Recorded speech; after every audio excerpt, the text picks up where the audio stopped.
भक्तध्यानं प्रवक्ष्यामि शृणु सर्वाङ्गसुन्दरी। यत्कृतं देवदेवेन ध्यानं हनुमतः प्रियम्। पञ्चवक्त्रं महाभीमं त्रिपञ्चनयनैर्युतं बाहुभिर्दशभिर्युक्तं सर्वकामार्थसिद्धिदम्। पूर्वं तु वानरं वक्त्रं कोटिसूर्यसमप्रभं दंष्ट्राकरालवदनं भ्रुकुटीकुटिलेक्षणम्। अस्यैव दक्षिणं वक्त्रं नारसिंहं महाद्भुतम् अत्युग्रतेजवपुषं भीषणं भयनाशनम्। पश्चिमं गारुडं वक्त्रं वक्रतुण्डं महाबलं सर्वनागाप्रशमनं विषभूतादिकृन्तनम्। उत्तरं सौकरं वक्त्रं कृष्णं दीप्तं नभोपमं पातालसिंहवेताल ज्वररोगादिकृन्तनम्। ऊर्ध्वं हयाननं घोरं दानवान्तकरं परं येन वक्त्रेण विप्रेन्द्र तारकख्यं महासुरं। जगानसरसं तत्स्यात् सर्वशास्त्रहरं परं ध्यात्वा पञ्चमुखं रुद्रं हनुमन्तं दयानिधिम्। खड्गं त्रिशूलं खट्वाङ्गं पाशाङ्कुशपर्वतं मुष्टिं कौमदकीं वृक्षं धारयन्तं कमण्डलम्। बिन्दिपालं ज्ञानमुद्रां दशाभिमुनिपुङ्गवम् एतानि युधजालानि धारयन्तं भजाम्यहम्। प्रीतासनोपविष्टं तं सर्वाभरणभूषितं दिव्यमाल्याम्बरधरं दिव्यगन्धानुलेपनम्। सर्वाश्चर्यमयं देवं हनुमद्विश्वतोमुखं पञ्चास्यम् अच्युतम् अनेक विचित्रवर्णावक्त्रं शशाङ्कशिखरं कपिराजवर्यं पीताम्बरादिमुकुटैरूपशोभिताङ्गम्। पिङ्गाक्षम् आद्यम् अनिशं मनसा स्मरामि। मर्कतीशं महोत्साहं सर्वाश्रुहरं परं शत्रुसंहार मां रक्ष श्रीमन्नापडनुद्धर। ॐ हरिमरकटमरकटमन्त्रमिदं परिलिख्यति लिख्यति वामतले यदि नश्यति नश्यति शत्रुकलां यदि मुञ्चति मुञ्चति वामलता। इदं कवचं पठित्वात् महाकवच पठे नरः एकवारं जपे स्तोत्रं सर्वशत्रुनिवारणं। द्विवारं तु पठे नित्यं पुत्रपौत्राप्रवर्धनं। त्रिवारं च पठे नित्यं सर्वसमाप्तकरं शुभम्। चतुर्वारं पठे नित्यं सर्वरोगनिवारणं। पञ्चवारं पठे नित्यं सर्वलोकवशङ्करं। षड्वारं च पठे नित्यं सर्वदेवावशङ्करं। सप्तवारं पठे नित्यं सर्वसौभाग्यदायकम्। अष्टवारं पठे नित्यं मिष्टकामार्थसिद्धिदं नववारं पठे नित्यं राजभोगमवाप्नुयात् दशवारं पठे नित्यं त्रैलोक्यज्ञानदर्शनं रुद्रावृत्तिं पठे नित्यं सर्वसिद्धिर्भवेर्ध्रुवम् अथ ध्यानं प्रवक्ष्यामि शृणु सर्वाङ्गसुन्दरी यत्कृतं देवदेवेन ध्यानं हनुमतः प्रियं पञ्चवक्त्रं महाभीमं त्रिपञ्चनयनैर्युतं बाहुभिर्दशभिर्युक्तं सर्वकामार्थसिद्धिदम् पूर्वं तु वानरं वक्त्रं कोटिसूर्यसमप्रभं दंष्ट्राकरालवदनं भ्रुकुटीकुटिलेक्षणम् अस्यैव दक्षिणं वक्त्रं नारसिंहं महाद्भुतम् अत्युग्रतेजवपुषं भीषणं भयनाशनम्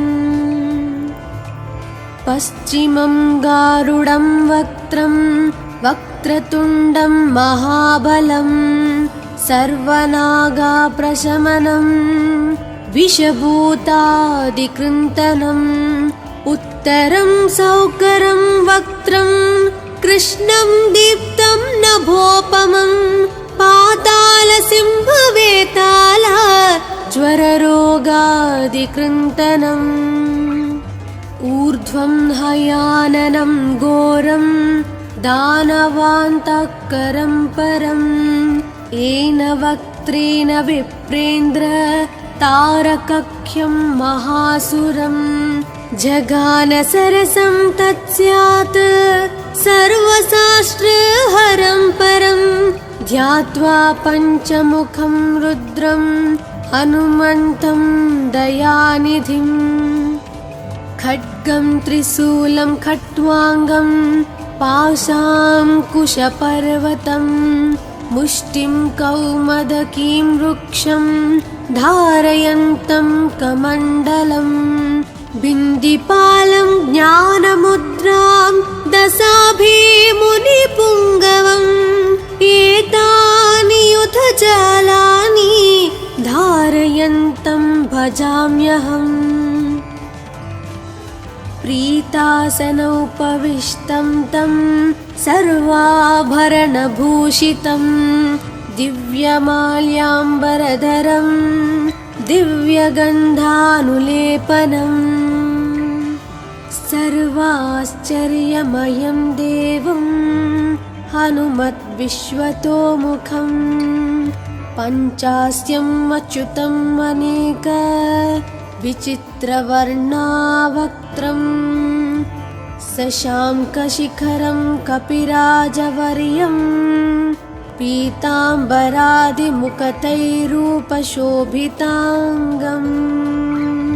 पिङ्गाक्षम् आद्यम् अनिशं मनसा स्मरामि मर्कतीशं महोत्साहं सर्वाश्रुहरं परं शत्रुसंहार मां रक्ष श्रीमन्नापडनुद्धर ॐ हरिमरकटमरकटमन्त्रमिदं परिलिख्यति लिख्यति वामतले यदि नश्यति नश्यति शत्रुकलां यदि मुञ्चति मुञ्चति वामलता इदं कवचं पठित्वात् महाकवच पठे नरः एकवारं जपे स्तोत्रं सर्वशत्रुनिवारणं द्विवारं तु पठे नित्यं पुत्रपौत्राप्रवर्धनं त्रिवारं च पठे नित्यं सर्वसमाप्तकरं शुभम् चतुर्वारं पठे नित्यं सर्वरोगनिवारणं पञ्चवारं पठे नित्यं नित्यं सर्वलोकवसङ्करं षड्वारं च पठे नित्यं सर्वदेवावशङ्करं सप्तवारं पठे नित्यं सर्वसौभाग्यदायकम् अष्टवारं पठे नित्यं मिष्टकामार्थसिद्धिदं नववारं पठे नित्यं राजभोगमवाप्नुयात् दशवारं पठे नित्यं त्रैलोक्यज्ञानदर्शनं रुद्रावृत्तिं पठे नित्यं सर्वसिद्धिर्भवेर्ध्रुवम् अथ ध्यानं प्रवक्ष्यामि शृणु सर्वाङ्गसुन्दरी यत्कृतं देवदेवेन ध्यानं हनुमतः प्रियं पञ्चवक्त्रं महाभीमं त्रिपञ्चनयनैर्युतं बाहुभिर्दशभिर्युक्तं सर्वकामार्थसिद्धिदम् पूर्वं तु वानरं वक्त्रं कोटिसूर्यसमप्रभं दंष्ट्राकरालवदनं भ्रुकुटीकुटिलेक्षणम् अस्यैव दक्षिणं वक्त्रं नारसिंहं महाद्भुतम् अत्युग्रतेजवपुषं भीषणं भयनाशनम् पश्चिमं गारुडं वक्त्रं वक्रतुण्डं महाबलं सर्वनागाप्रशमनं विषभूतादिकृन्तनम् उत्तरं सौकरं वक्त्रं कृष्णं दीप्तं नभोपमं पातालसिंहवेताल ज्वररोगादिकृन्तनम् ऊर्ध्वं हयाननं घोरं दानवान्तकरं परं येन वक्त्रेण विप्रेन्द्र तारकख्यं महासुरं जगानसरसं तत्स्यात् सर्वशास्त्रहरं परं ध्यात्वा पञ्चमुखं रुद्रं हनुमन्तं दयानिधिम् खड्गं त्रिशूलं खट्वाङ्गं पाशाङ्कुशपर्वतं मुष्टिं कौमदकीं वृक्षं धारयन्तं कमण्डलं बिन्दिपालं ज्ञानमुद्रां दशाभिमुनिपुङ्गवम् एतानि युधजालानि धारयन्तं भजाम्यहम् प्रीतासनोपविष्टं तं सर्वाभरणभूषितं दिव्यमाल्याम्बरधरं दिव्यगन्धानुलेपनं सर्वाश्चर्यमयं देवं हनुमद्विश्वतोमुखं पञ्चास्यम् अच्युतम् अनेक विचित्रवर्णावक्त्रं शशाङ्कशिखरं कपिराजवर्यं पीताम्बरादिमुकुटैरूपशोभिताङ्गं पिङ्गाक्षम् आद्यम् अनिशं मनसा स्मरामि मर्कतीशं महोत्साहं सर्वाश्रुहरं परं शत्रुसंहार मां रक्ष श्रीमन्नापडनुद्धर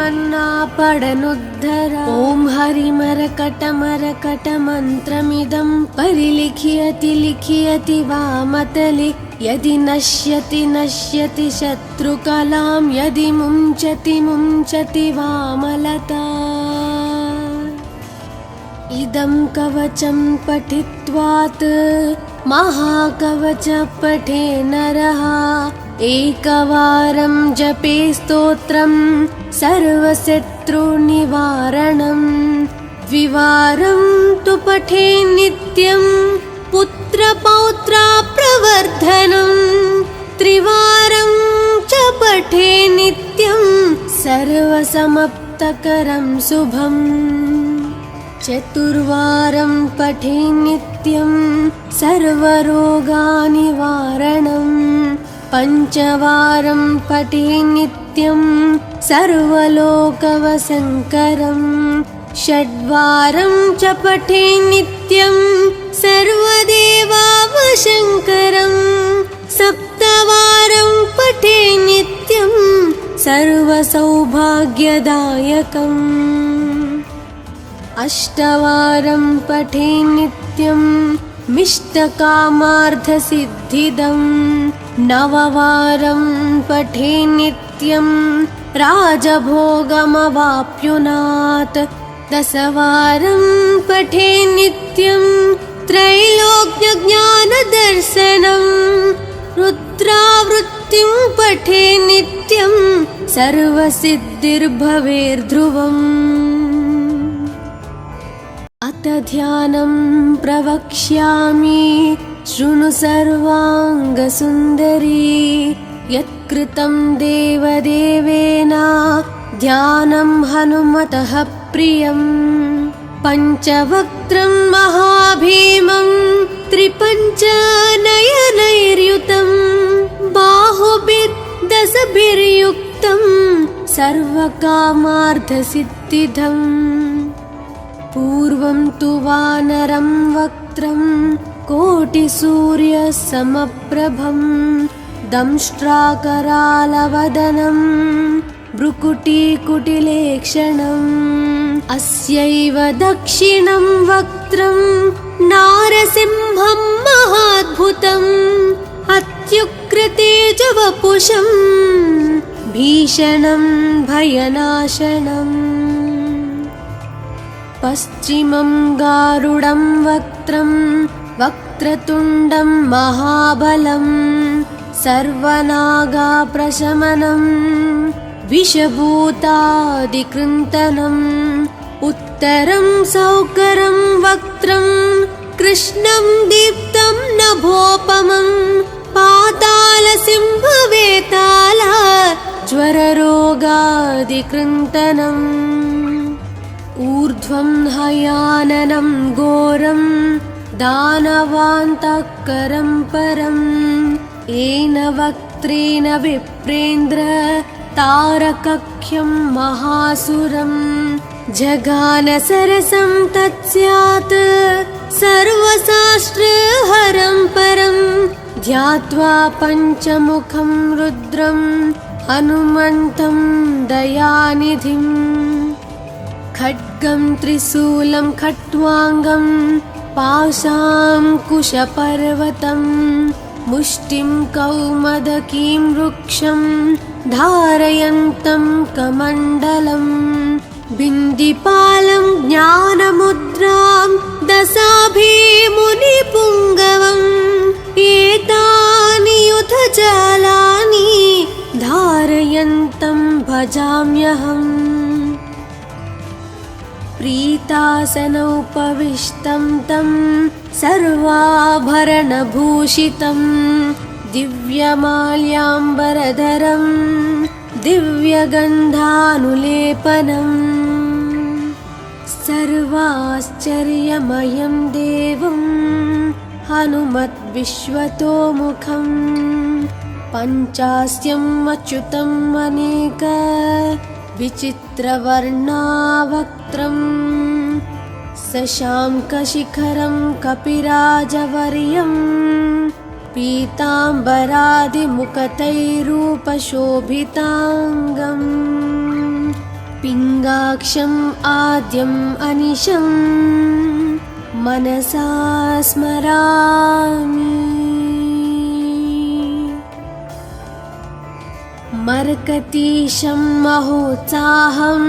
सर्वाश्रुहरं परं शत्रुसंहार मां रक्ष श्रीमन्नापडनुद्धर। ॐ हरिमरकटमरकटमन्त्रमिदं परिलिख्यति लिख्यति वामतले यदि नश्यति नश्यति शत्रुकलां यदि मुञ्चति मुञ्चति वामलता इदं कवचं पठित्वात् महाकवच पठे नरः एकवारं जपे स्तोत्रं सर्वशत्रुनिवारणं द्विवारं तु पठे नित्यं पुत्रपौत्राप्रवर्धनं त्रिवारं च पठे नित्यं सर्वसमाप्तकरं शुभम् चतुर्वारं पठे नित्यं सर्वरोगनिवारणं पञ्चवारं पठे नित्यं सर्वलोकवशङ्करं षड्वारं च पठे नित्यं सर्वदेवावशङ्करं सप्तवारं पठे नित्यं सर्वसौभाग्यदायकम् अष्टवारं पठे नित्यं मिष्टकामार्थसिद्धिदं नववारं पठे नित्यं राजभोगमवाप्नुयात् दशवारं पठे नित्यं त्रैलोक्यज्ञानदर्शनं रुद्रावृत्तिं पठे नित्यं सर्वसिद्धिर्भवेर्ध्रुवम् अथ ध्यानं प्रवक्ष्यामि शृणु सर्वाङ्गसुन्दरी यत्कृतं देवदेवेन ध्यानं हनुमतः प्रियं पञ्चवक्त्रं महाभीमं त्रिपञ्चनयनैर्युतं बाहुभिर्दशभिर्युक्तं सर्वकामार्थसिद्धिदम् पूर्वं तु वानरं वक्त्रं कोटिसूर्यसमप्रभं दंष्ट्राकरालवदनं भ्रुकुटीकुटिलेक्षणम् अस्यैव दक्षिणं वक्त्रं नारसिंहं महाद्भुतम् अत्युग्रतेजवपुषं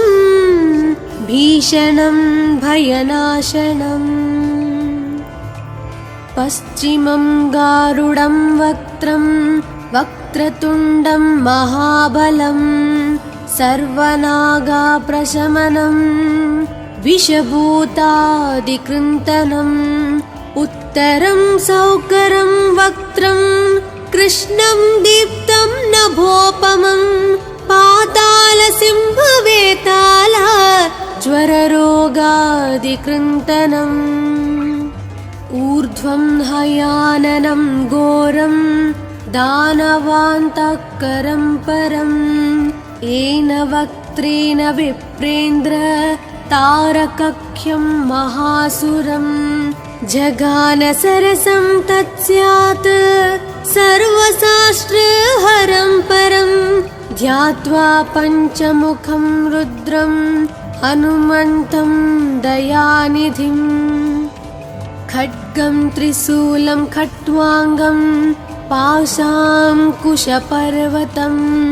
मुष्टिं कौमदकीं वृक्षं धारयन्तं कमण्डलं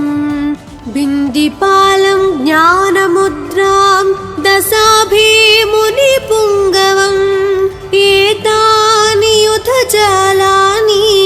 धारयन्तं भजाम्यहम् प्रीतासनोपविष्टं तं सर्वाभरणभूषितं दिव्यमाल्याम्बरधरं दिव्यगन्धानुलेपनं सर्वाश्चर्यमयं देवं हनुमद्विश्वतोमुखं पञ्चास्यम् अच्युतम् अनेक विचित्रवर्णावक्त्रं शशाङ्कशिखरं कपिराजवर्यं पीताम्बरादिमुकुटैरूपशोभिताङ्गं पिङ्गाक्षम् आद्यम् अनिशं मनसा स्मरामि। मरकतीशं महोत्साहं सर्वाश्रुहरं परं शत्रुसंहार मां रक्ष श्रीमन्नापडनुद्धर। ॐ हरिमरकटमरकटमन्त्रमिदं परिलिख्यति लिख्यति वामतले यदि नश्यति नश्यति शत्रुकलां यदि मुञ्चति मुञ्चति वामलता। इदं कवचं पठित्वात् महाकवच पठे नरः एकवारं जपे स्तोत्रं सर्वशत्रुनिवारणं द्विवारं तु पठे नित्यं पुत्रपौत्राप्रवर्धनं त्रिवारं च पठे नित्यं सर्वसमाप्तकरं शुभम् चतुर्वारं पठे नित्यं सर्वरोगनिवारणं पञ्चवारं पठे नित्यं सर्वलोकवशङ्करं षड्वारं च पठे नित्यं सर्वदेवावशङ्करं सप्तवारं पठे नित्यं सर्वसौभाग्यदायकम् अष्टवारं पठे नित्यं मिष्टकामार्थसिद्धिदं नववारं पठे नित्यं राजभोगमवाप्नुयात् दशवारं पठे नित्यं त्रैलोक्यज्ञानदर्शनं रुद्रावृत्तिं पठे नित्यं सर्वसिद्धिर्भवेर्ध्रुवम्। अथ ध्यानं प्रवक्ष्यामि शृणु सर्वाङ्गसुन्दरी यत्कृतं देवदेवेन ध्यानं हनुमतः प्रियं पञ्चवक्त्रं महाभीमं त्रिपञ्चनयनैर्युतं बाहुभिर्दशभिर्युक्तं सर्वकामार्थसिद्धिदम् पूर्वं तु वानरं वक्त्रं कोटिसूर्यसमप्रभं दंष्ट्राकरालवदनं भ्रुकुटीकुटिलेक्षणम् अस्यैव दक्षिणं वक्त्रं नारसिंहं महाद्भुतम् अत्युग्रतेजवपुषं भीषणं भयनाशनम् पश्चिमं गारुडं वक्त्रं वक्रतुण्डं महाबलं सर्वनागाप्रशमनं विषभूतादिकृन्तनम् उत्तरं सौकरं वक्त्रं कृष्णं दीप्तं नभोपमं पातालसिंहवेताल ज्वररोगादिकृन्तनम् ऊर्ध्वं हयाननं घोरं दानवान्तकरं परं येन वक्त्रेण विप्रेन्द्र तारकख्यं महासुरं जगानसरसं तत्स्यात् सर्वशास्त्रहरं परं ध्यात्वा पञ्चमुखं रुद्रं हनुमन्तं दयानिधिम् खड्गं त्रिशूलं खट्वाङ्गं पाशाङ्कुशपर्वतं मुष्टिं कौमदकीं वृक्षं धारयन्तं कमण्डलं बिन्दिपालं ज्ञानमुद्रां दशाभिमुनिपुङ्गवम् एतानि युधजालानि धारयन्तं भजाम्यहम् प्रीतासनोपविष्टं तं सर्वाभरणभूषितं दिव्यमाल्याम्बरधरं दिव्यगन्धानुलेपनं सर्वाश्चर्यमयं देवं हनुमद्विश्वतोमुखं पञ्चास्यम् अच्युतम् अनेक विचित्रवर्णावक्त्रं शशाङ्कशिखरं कपिराजवर्यं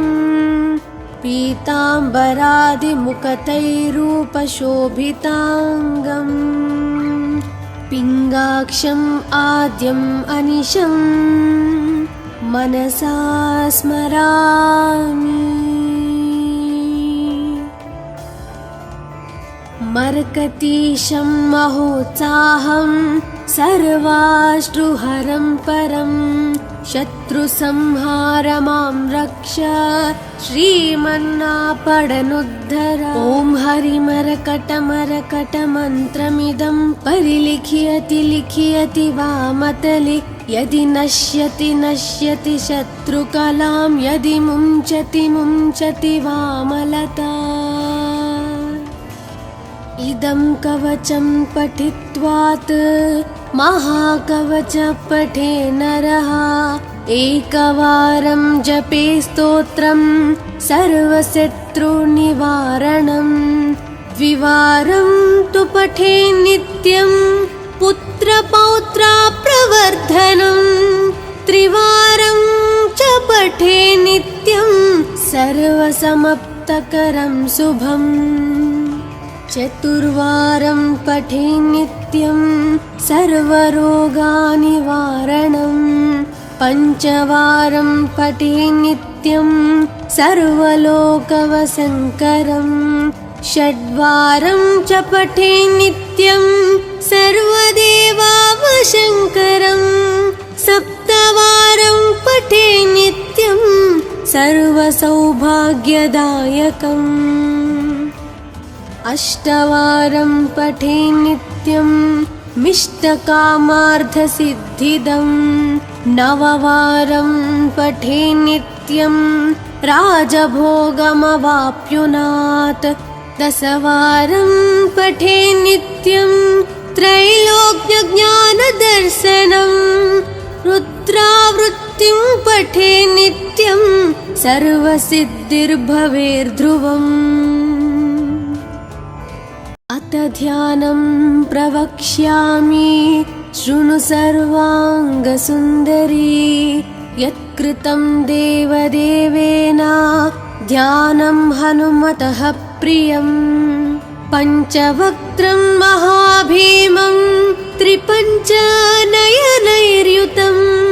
बाहुभिर्दशभिर्युक्तं सर्वकामार्थसिद्धिदम् पूर्वं तु वानरं वक्त्रं कोटिसूर्यसमप्रभं दंष्ट्राकरालवदनं भ्रुकुटीकुटिलेक्षणम् अस्यैव दक्षिणं वक्त्रं नारसिंहं महाद्भुतम् अत्युग्रतेजवपुषं भीषणं भयनाशनम् पश्चिमं गारुडं वक्त्रं वक्रतुण्डं महाबलं सर्वनागाप्रशमनं विषभूतादिकृन्तनम् उत्तरं सौकरं वक्त्रं कृष्णं दीप्तं नभोपमं पातालसिंहवेताल ज्वररोगादिकृन्तनम् ऊर्ध्वं हयाननं घोरं दानवान्तकरं परं येन वक्त्रेण विप्रेन्द्र तारकख्यं महासुरं जगानसरसं तत्स्यात् सर्वशास्त्रहरं परं ध्यात्वा पञ्चमुखं रुद्रं हनुमन्तं दयानिधिम् खड्गं त्रिशूलं खट्वाङ्गं पाशाङ्कुशपर्वतं मुष्टिं कौमदकीं वृक्षं धारयन्तं कमण्डलं बिन्दिपालं ज्ञानमुद्रां दशाभिमुनिपुङ्गवम् एतानि युधजालानि धारयन्तं भजाम्यहम् प्रीतासनोपविष्टं तं सर्वाभरणभूषितं दिव्यमाल्याम्बरधरं दिव्यगन्धानुलेपनम् सर्वाश्चर्यमयं देवं हनुमद्विश्वतोमुखम् पञ्चास्यम् अच्युतम् अनेक विचित्रवर्णावक्त्रम् शशाङ्कशिखरं कपिराजवर्यं पीताम्बरादिमुखतैरूपशोभिताङ्गम् पिङ्गाक्षम् आद्यम् अनिशम् मनसा स्मरामि। मर्कतीशं महोत्साहं सर्वाश्रुहरं परं शत्रुसंहारमां रक्ष श्रीमन्नापडनुद्धर। ॐ हरिमरकटमरकटमन्त्रमिदं परिलिख्यति लिख्यति वामतले यदि नश्यति नश्यति शत्रुकलां यदि मुञ्चति मुञ्चति वामलता। इदं कवचं पठित्वात् महाकवच पठे नरः एकवारं जपे स्तोत्रं सर्वशत्रुनिवारणं द्विवारं तु पठे नित्यं पुत्रपौत्राप्रवर्धनं त्रिवारं च पठे नित्यं सर्वसमाप्तकरं शुभम् चतुर्वारं पठे नित्यं सर्वरोगनिवारणं पञ्चवारं पठे नित्यं सर्वलोकवशङ्करं षड्वारं च पठे नित्यं सर्वदेवावशङ्करं सप्तवारं पठे नित्यं सर्वसौभाग्यदायकम् अष्टवारं पठे नित्यं मिष्टकामार्थसिद्धिदं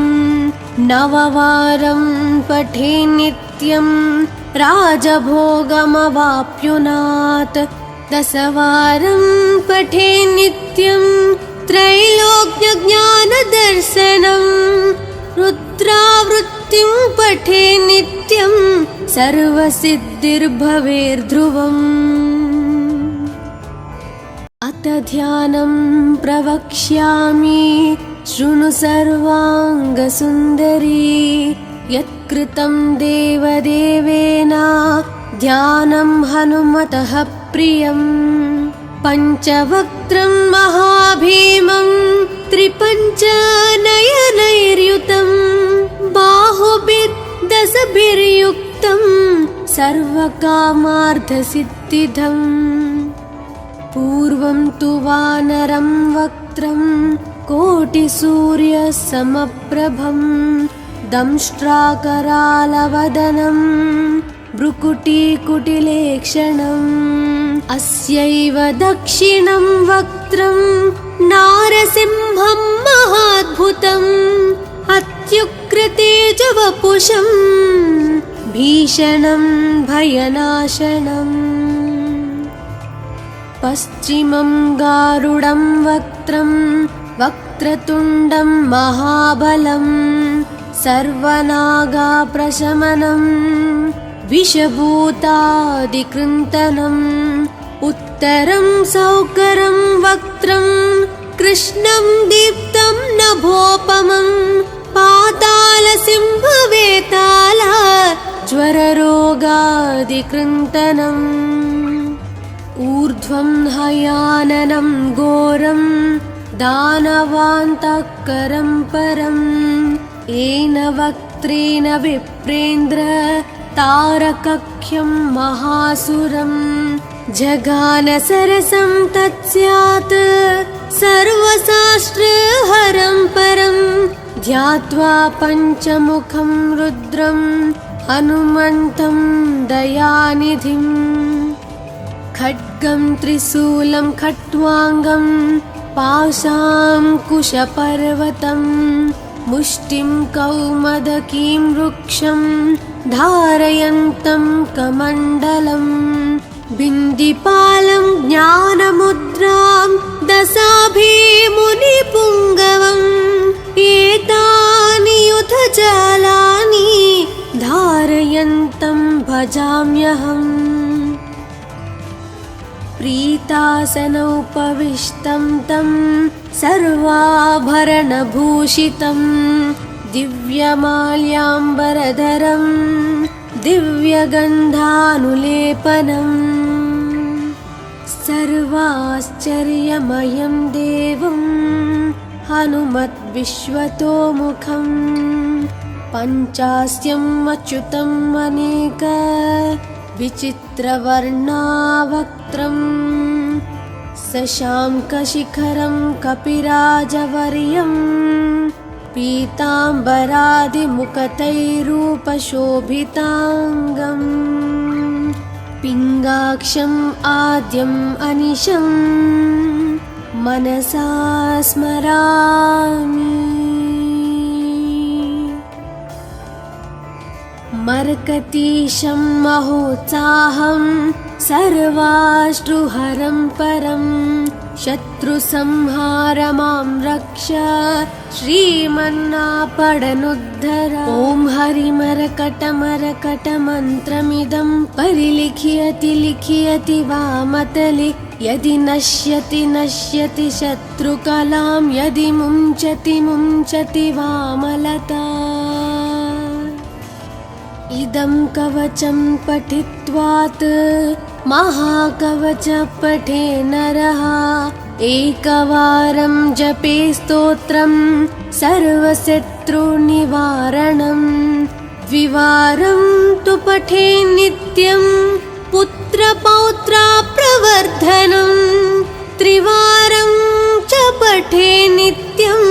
सर्वसमाप्तकरं शुभम् चतुर्वारं पठे नित्यं सर्वरोगनिवारणं पञ्चवारं पठे नित्यं सर्वलोकवशङ्करं षड्वारं च पठे नित्यं सर्वदेवावशङ्करं सप्तवारं पठे नित्यं सर्वसौभाग्यदायकम् अष्टवारं पठे नित्यं मिष्टकामार्थसिद्धिदं नववारं पठे नित्यं राजभोगमवाप्नुयात् दशवारं पठे नित्यं त्रैलोक्यज्ञानदर्शनं रुद्रावृत्तिं पठे नित्यं सर्वसिद्धिर्भवेर्ध्रुवम् अथ ध्यानं प्रवक्ष्यामि शृणु सर्वाङ्गसुन्दरी यत्कृतं देवदेवेन ध्यानं हनुमतः प्रियं पञ्चवक्त्रं महाभीमं त्रिपञ्चनयनैर्युतं बाहुभिर्दशभिर्युक्तं सर्वकामार्थसिद्धिदम् पूर्वं तु वानरं वक्त्रं कोटिसूर्यसमप्रभं दंष्ट्राकरालवदनं भ्रुकुटीकुटिलेक्षणम् अस्यैव दक्षिणं वक्त्रं नारसिंहं महाद्भुतम् अत्युग्रतेजवपुषं भीषणं भयनाशनम् पश्चिमं गारुडं वक्त्रं वक्रतुण्डं महाबलं सर्वनागाप्रशमनं विषभूतादिकृन्तनम् उत्तरं सौकरं वक्त्रं कृष्णं दीप्तं नभोपमं पातालसिंहवेताल ज्वररोगादिकृन्तनम् ऊर्ध्वं हयाननं घोरं दानवान्तकरं परं येन वक्त्रेण विप्रेन्द्र तारकख्यं महासुरं जगानसरसं तत्स्यात्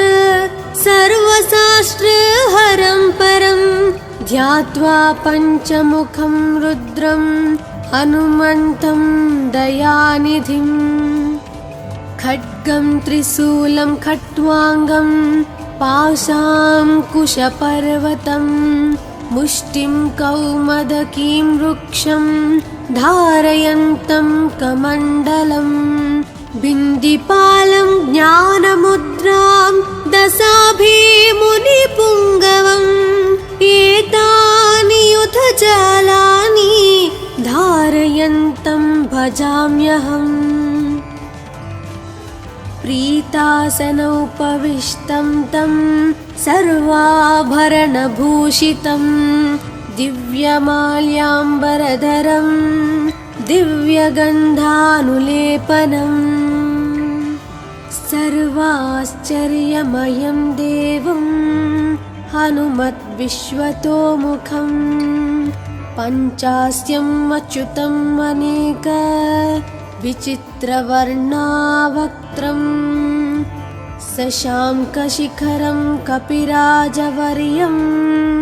पीताम्बरादिमुकुटैरूपशोभिताङ्गम् पिङ्गाक्षम् आद्यम् अनिशं मनसा स्मरामि